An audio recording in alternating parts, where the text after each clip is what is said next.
So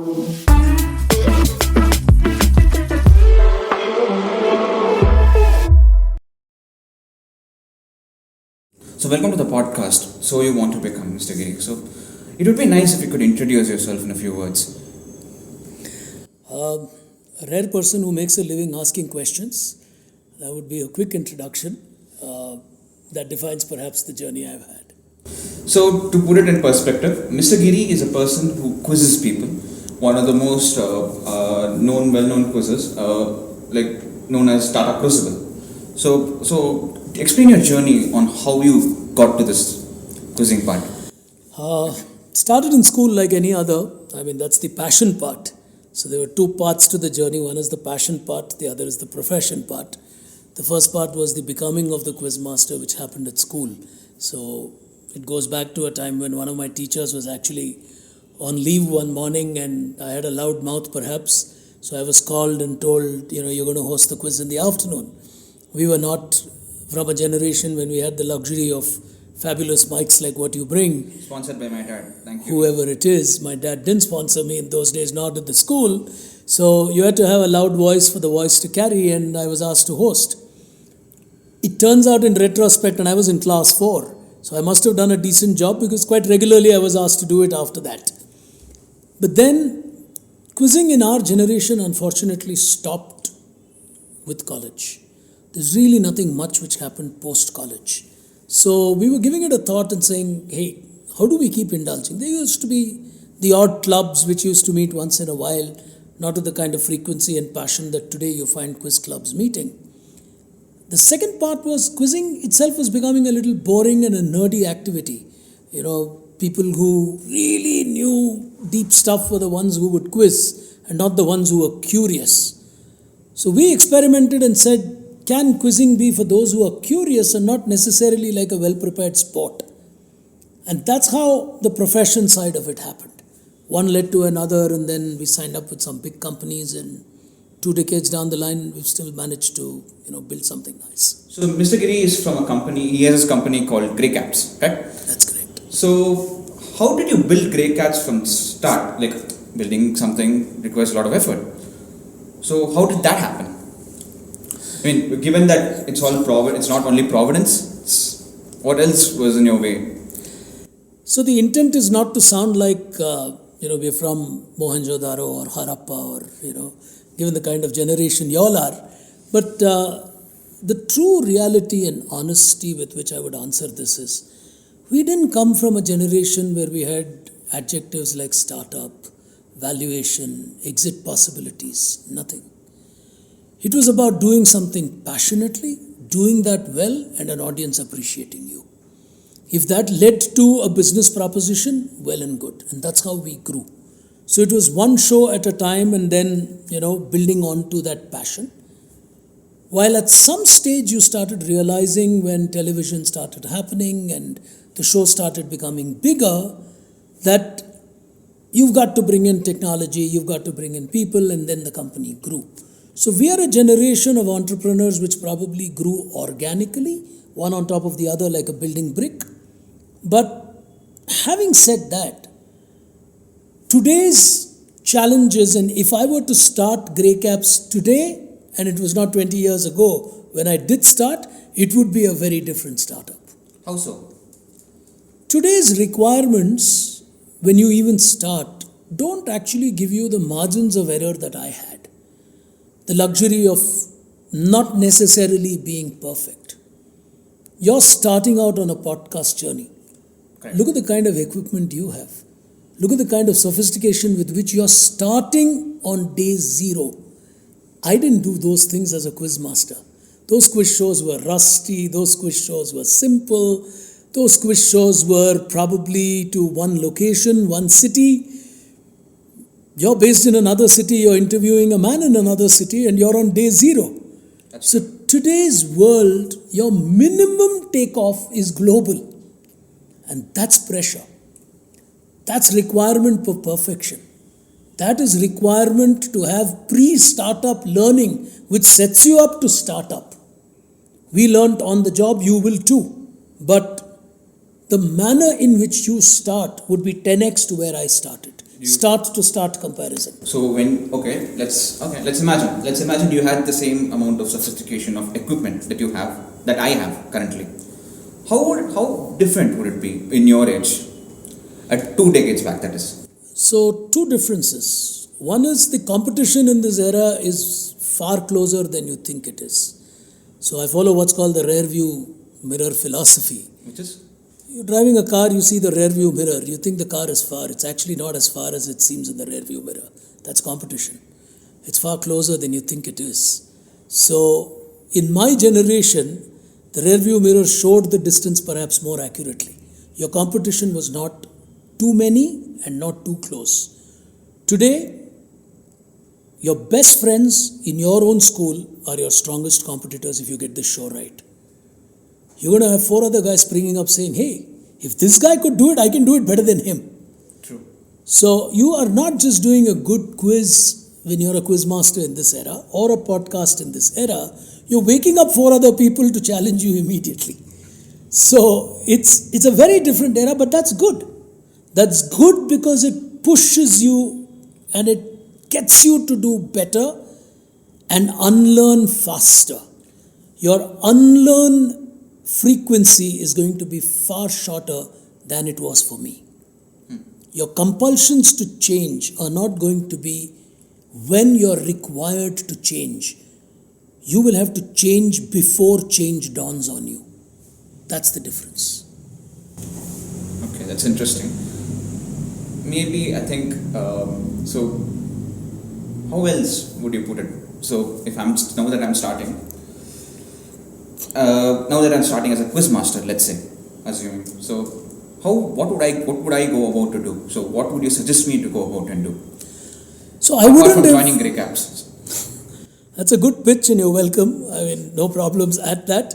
And I'm happy to welcome because I don't take the decisions any longer. So the easy thing that I can offer is a welcome because I won't be held accountable for it. Nonetheless, on a serious note, I wouldn't start building Graycaps 2.0, if I were to call it my generation and your generation, revolving around or centered around an individual, which is how we started. Revolving around or centered around a singular offering, which was a quiz.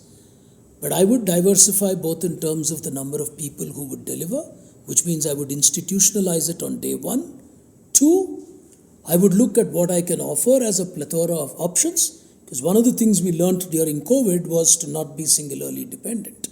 Because if the next COVID happens, I don't want to go through the same tensions that I went through that happened during this pandemic. So my way of approaching a startup in this era would be very, very different from how I started 20 years ago. The time, the era, the requirement for scale, all of that is completely different. So you always play by the dynamics of the environment and not on the dynamics of what you're comfortable with. So sir, how many quizzes would you have conducted over the 2 decades, roughly? That's a tough question. The rough count that we have is over 3,000. Okay. Is what I would have done. That's I mean, the normal, simple math would be, I was speaking at about 160, 180 a year, and I did that for a period of roughly about 10, 12 years. So that would, when COVID hit, it's something that I carry probably, close to my heart. When COVID hit, I had 9.42 lakh air miles. And I was waiting to hit the 10 lakh mark, and unfortunately everything came to a grinding halt. So it translated to a lot of Amazon coupons, but that's not for today's discussion. But yes, that's the kind of traveling we did. If we had loyalty points on trains, I would have had an equal, close to 1 million miles, because my generation was not only about flying. My generation travel was also a lot of train, a lot of bus. India was very simple 20 years ago. And the advancements we made in 2 decades is more than the 20 years of time span. I would believe we've grown more in the last 20 than we did in the last 75 preceding that. So that's how time scale changes. So, okay. How did pandemic exactly affect you when we come along those lines? Because pandemic, for me, I was stuck at home. A lot of different addictions such as video games. Still, my dad today scolds me for it. The other one is that for as a teacher, they had a different evolution of learning, like webcams, video calls, all those things. They would have for one, they would have not experienced it on teaching online. And the other, let's say my coach, who I interviewed previously before, he would had a tough time coaching tennis players, right? Through online, if he did it, basically. So yeah, how did it affect you as a quizmaster? Because a lot of events were gone. So there were two individuals who got affected in the same individual. One was the quizmaster, the other was the entrepreneur. You had an entrepreneur as in the Graycaps? As in me running a company. Okay. At the end of the day, you're suddenly staring one morning, you know there's going to be no income because we sell books, we do quiz shows on stage. You do sell books? We do. We're India's largest general knowledge suppliers to schools. Is that so? Okay, so we run a program called the Global Awareness Program. It's a program that's been on for 20 years. And we do general knowledge books that change every month. So people learn general knowledge as it happens and not just historic. We strongly believe knowledge is in what is current. So that's one aspect of it. We couldn't supply books because the schools were closed. We couldn't go into auditoriums because there was a restriction on the number of people who could gather. So both the businesses stopped giving us revenue. The only option was digital. So as an entrepreneur, my challenge was that, say our revenues were down to about 1/10 of what it normally is. But the number of people that you need to pay salaries continues to remain the same. It's not easy for a small, medium enterprise to do that. I work for the Tatas, but I'm not Tata. True. That realization sinks in when a pandemic hits you. The second was suddenly from being a host who's facing 2,000 people in an auditorium, you're facing a camera with no one else. And yet you got to produce the same audience and relate to that audience. That was a challenge. That was a huge challenge for us to be in studios like this, where you're hosting to just a camera and a few cameramen. That was your crowd. Sense of solitude. Yeah. It's like how the IPL happened in a bubble to empty stadiums. True. You would have felt really eerie that you're just playing against 11 players. And that's your audience too. So those were two huge challenges. One was a management way of approaching it, which is how do you set the company, to not fall apart. We were fortunately in business then for about 15, 16 years, so we had reserves to fall back on. We had clients who stood by us. We had the ability to innovate at that time to digital, which required investments. It requires courageous boards to take those decisions saying when you're down, you don't know how long you're going to be down. That was the biggest problem with the pandemic. What if that pandemic was not 1.5 years that it turned out to be, but it was 5 years? Pushed down further. It could have been It could have been bad, it could have been good also. We could have been not here as a company. I'm being brutally honest. And there would be many companies who weren't fortunate to be as financially stable as we were, who may have vanished. I respect them. They may have been far more passionate than us or may have had probably greater ideas, but did not have the wherewithal to survive that moment of time. Possible. We were among those who could fall back, systems fell back, people stayed together, and we moved on. One of the learnings for me in the pandemic, which I think I will carry with me and for youngsters like you to learn, the biggest index for me as an entrepreneur in that pandemic was how many of my people in my company are going to continue to stay with me when the pandemic ends? That's a tough question to ask. Because that is true belief in the organization that you work for. And we're so happy that the entire research team stayed back. That's actually lovely because no one left. Hats off to them. Obviously, as an institution and a company, we've taken care of the people once we came back to better times. But that's no justification of them standing by you when the times were really bad. More than the monthly salaries which we managed. When you get money but you don't know what you're going to do 2 months down the line, that's even more dangerous. Because everyone wants a purpose in life, everyone wants a job. And if that is not on the table, then you don't know what to do. That's true. So those were, tough defining moments. Okay, we've seen your facet as a quizmaster, as an entrepreneur. Now that something that I didn't know of earlier, you sell books, GK books. How did that start though? Because you are a quizmaster and GK that comes along with it.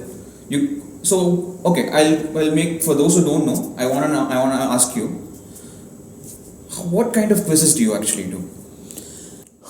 The funny part is we don't control the kind of quizzes that we do. It's the clients who decide what quizzes we do. We started with general knowledge. We're known for our business quizzes thanks to Tata Crucible. We're known for our IT and now science and technology quizzes thanks to Tata Consultancy. We do a big civil engineering quiz thanks to Ultratech. We do a quiz on history and geography thanks to Thomas Cook. We do a quiz on finance thanks to Union Bank. So the client normally determines the area of the quiz because that suits their brand. They are doing a quiz to build their brand. So what is their zone of play is what they do. We of course hire experts for each of these. We do an architecture quiz. I don't understand anything of architecture. I'm not competent for that. But we hire architects to do the research. Okay. So in those shows, we are just the presenters of the quiz. We're not the researchers of the quiz. Okay. But in other quizzes where it's our area of competence, we also research. So what were you doing before quizzing? It was not starting with quizzing, correct? Yeah, so I had a routine corporate career. I was always interested in media. My career started with the Times of India group. I launched the Economic Times in Chennai. That's lovely. I relaunched the Times of India in Bangalore. The first ever color newspaper, I had a role to play in it. Daily color. We used to have weekend color, but I will never forget those moments of, trying out different colors and the color smudging, and it's a learning experience. Then I moved on. I worked with Walt Disney for a few years in my corporate career. We launched ESPN in India. Very few know Disney owns ESPN. So life moved on, and then the quizzing bug hit me, and it's 20 years, a little more than 20, because we started at .com and then moved on to Graycaps.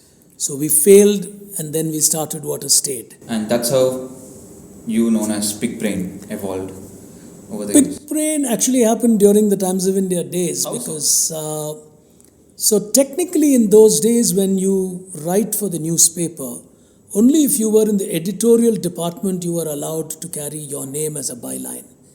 And I was in the branding department, but I was a quizzer. So I was authoring a quiz column in the paper, but I could not put my name. So we needed a pseudonym, and that's how Pickbrain was born. I thought it was because of your quizzing, but then it eventually ended up... It was actually my father who coined the term, and it happened in Bangalore actually. There was a bookstore that I used to frequent, and I had done a couple of quizzes where, for fun with school kids, I used to just say, hey, I'm Pickbrain, and Suddenly I was in this bookshop, and one kid screamed looking at me saying, hey, Pickbrain is here. And that's the day I realized a brand had been born. And obviously, Pickbrain was easier outside South India when my name is Giri Balasubramaniam. So the sound beat rang better. Pickbrain is an evolution, I think, in your career. Pickbrain is an evolution. It's helped me because I think Giri is the entrepreneur and Pickbrain is the quizmaster.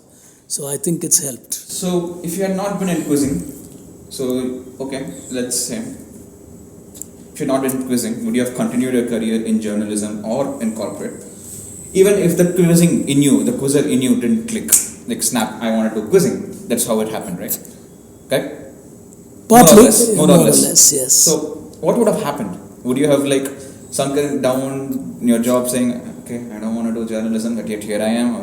Or what do you think would have happened? I guess so. Because to be very honest, I came from very humble, simple family backgrounds, where putting money on the table on the first of the month would have been important.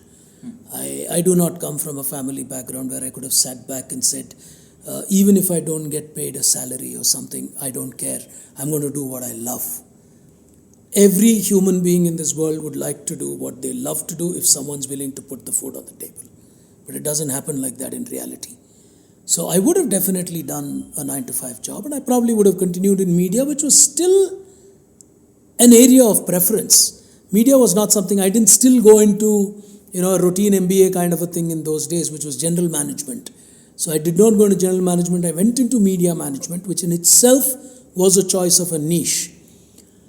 I would have continued with that as my belief, my true passion in life, if I hadn't clicked in both, I would have loved to be a school teacher. I maybe would have done well as a history or geography teacher as well. I don't know. Maybe English literature too. I loved my I don't literature. think we would go well together. So, I personally don't enjoy history. I mean, what to say? Like, people think of it as a story. I think of it as I don't want to put it that way, but still. I never understood the point of history until my 10th grade teacher taught me history. I was like, okay, there's a different perspective to history, but I still hate it. No offense. So yeah, okay. So I have one last question. We'll wrap up with this. What would you have told yourself 10 years back if you could talk to that Giri? What would you have done? What would you have told him? Like, would you, like, for example, I'm not talking about 10 years. Before you started Graycaps, before you started into quizzing, like you would have been doubting yourself. So would it take off, or would you have doubt? 100% yes. So what would you have told him? Even when I was keen to start, the worst people and the best people to take advice from are your batchmates. Okay? Because they're always divided in half. They're worse than our parliament. They'll give you exactly divided opinions. Half of them told me, hey Giri, come on man. You've been passionate about this, you're good at this, go ahead, go do it. I mean, this is your calling. And the other half told me, don't be an idiot, you're working with Walt Disney, you're earning good money, just stick to it, don't confuse your passion for profession. They were both, and both were well-meaning advices. Either or were serious but well-meaning advices. Somewhere in life, you've got to believe in yourself. External advices are perspectives, even if it comes from your own parents, your wife, whoever it is. You got to have the courage and the conviction to take your decisions for what you think is right. Give it a time frame and say, within this time frame, if I do not cross these milestones in my journey, I understand that this is not a long-term thing to pursue. But do not ever carry the regret that you did not give something a try. You don't want to live with that. And that is the only try that I gave myself a chance. It turned out for me, fortunately, that it became a company. That's well said, because I can relate to it. So I was in NIT Calicut for a pitching session. My dad pushed me to it. I went there and tried because I didn't know what to do. And then slowly I picked up and then I started pitching. Like, take it as let's say a hobby. I started pitching to sell a pen cap. I talked to myself in the mirror and I picked it up. But then, if I hadn't done that, I would have regretted my entire lifetime, because I had an opportunity to go for a competition, and well, we did well. So that would be a regret. So I think what you say is important, that you should have a belief in yourself. Yep. And do not let go. Yep. And the day you sell your podcast for a few $1 million, call me. Yeah, I'd like a share of that. Because these are things, again, you don't know what it's going to lead you to. Today it's passion, you love doing it, you're providing the perspectives of people you can reach out to thousands of other people whose doubts could be exactly the same that you have. You're merely a voice of their doubts here today in this podcast. But tomorrow, this could lead you to something huge. Okay, so I have one more question. I said one last question, but I still have one more question to ask about this for myself. I want to become I want to become a quizmaster, and what should I do? This point, at this instant, I want to become a quizmaster. I want to drop my college. I want to do everything. Move on. So a profession like a quizmaster, like all your Avengers, has a backstory. It doesn't start with just dropping down like an Avenger and becoming what you want to become. You got to have passion for research. You got to have passion for information. You got to have a good reading habit. You got to love history, but these are part of the ingredients that you require. Okay. Let's assume tomorrow, just because you like food, you decide, I want to open a restaurant. It's not going to happen. True. You got to have knowledge of how you create those dishes. So you got to, bring in the right people to cook those meals. Because you may be convinced that you're good at it. There are two other people who need to be convinced, which is very important for it to be successful. The person who's going to pay you to host, and the person who's going to listen to you when you host. You can become a quizmaster, but you got to have a buyer and you got to have a listener. So to create that triangle will take you a lot of time. That is building a brand. And building the brand takes time. Takes time. And so if you're willing to invest that, so you start on square one. So square one is not the quizmaster, square one is the backstory to the quizmaster. Square one is that you're ready. Square one is that you know you want this and you are ready to invest and take this to the next level. It's very simple. Every great skyscraper that stands tall in this world has a wonderful strong foundation that you can't see. That's deep. Start with the foundation. Basements matter to the strength of the building. I think foundation matters in every aspect also. Absolutely. Not only this aspect, in every career aspect, I think it is important. Without a good foundation, you can build in the air. You might as well just build in the air. So, yeah. Thank you for your time, sir. Pleasure. Wonderful. So, hope to see you again. Absolute pleasure. We'll see you when you make your millions. That's a deal. We'll see. See you, sir. That's well avoided, but yeah, I'll follow you.